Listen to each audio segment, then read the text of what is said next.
Hello people, thank you for joining me on this fragrance video. In this edition we're going to look at the bad boy you see in front of you. It's Prada Luna Rossa Ocean, a 2021 release. Just going to give you my 2 pennies worth. Also going to tell you a bit of the blurb. So this is what Prada's official blurb is. It says, discover Luna Rossa Eau de Toilette, the new Prada fragrance for men.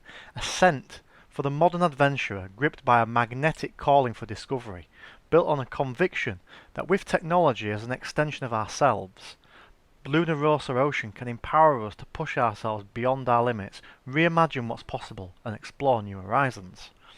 Prada Luna Rossa Ocean is a powerful fougere fragrance fusing naturally inspired, fresh and aquatic accords. The masculine scent encapsulates the refreshing bergamot, contrasting with the extreme sophistication of vetiver, tonka bean and elegant notes of iris. A truly unique and addictive everyday fragrance for men. As you would expect, that blurb is complete and utter balls. These companies, these marketing companies who come up with all these fancy words to verbose, go over the top, completely OTT, completely verbose about their fragrance and what it'll do and how it's unique and it's sophisticated and it'll push you to new boundaries, and it's all frankly a load of crap. So I'm going to try and give you an honest view of this fragrance. Just give you the background information. As I say, this fragrance came out last year, 2021. Fairly new one in my collection. It's bought for me as a present from a girlfriend, but weirdly I'm yet to receive a compliment from her when I've worn it. Anyway, you may have seen it advertised with Jake Gyllenhaal, the actor. He's the face behind this fragrance, or the face for this fragrance. But the people behind it really are the perfumers, which is Anne Flippo and Carlos Benaim. I'm probably doing their names a great disservice there. I'll just give you a bit of background information about those two. They're sort of very experienced perfumers. Flippo was involved in Invictus and the more recent Phantom release from Paco Rabanne, as well as numerous ladies' Givenchy fragrances. Benaim's probably best known for Dylan Icon and going way back in time, Ralph Lauren Polo Blue. So we'll just give you a few, or run through the notes essentially. So at the top of this fragrance, as mentioned in the blurb, you have bergamot, then you have pink pepper, then there's something called Artemisia. In the middle, we have lavender, iris, sage, suede, and saffron. And then at the bottom, you have musk, patchouli, vetiver, and caramel. Now, it's mentioned the vetiver and it's mentioned the iris in the blurb. And for me, the iris kind of does stand out with this. Now, you would think, because it's called Ocean, you'd expect this really clean, crisp, aquatic fragrance. But actually it's kind of powdery and kind of sweet. As I say, the iris gives it, I don't know the right word for it, kind of, even though it's a blue fragrance, gives it kind of a purpley kind of smell, if that kind of makes sense. And then the caramel at the base gives it that sweeter edge.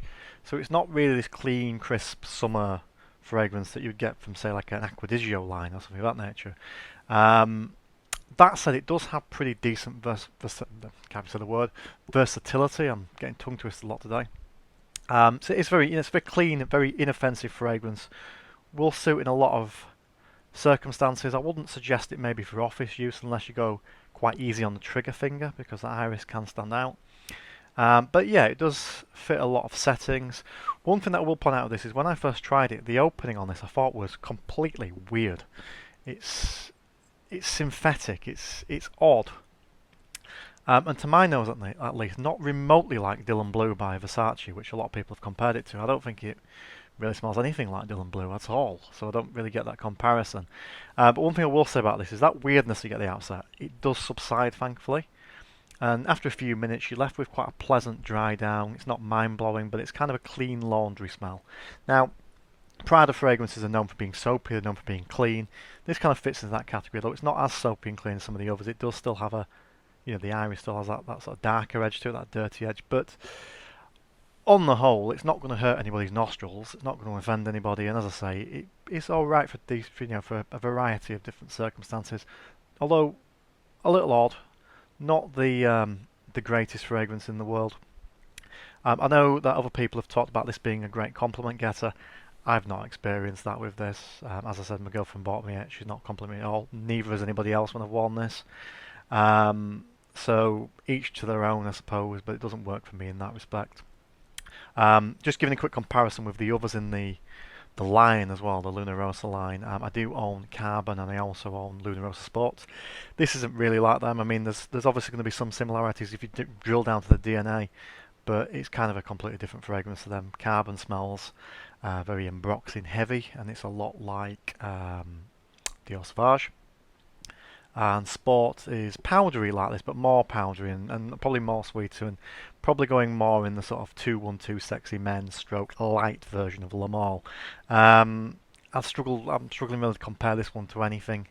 I'm sure there's a lot of fragrances out there that are like this, but as I say, the one that it's compared to often is Dylan Blue from Versace, and I just don't get that comparison whatsoever. But again, people have different opinions. People smell things differently. Certain notes stand out to certain individuals that don't stand out to others. So, if you do think it's like Dylan Blue, then fair enough. Anyway, that's enough of me waffling on. That's my view on Prada Luna Ocean 2021 release.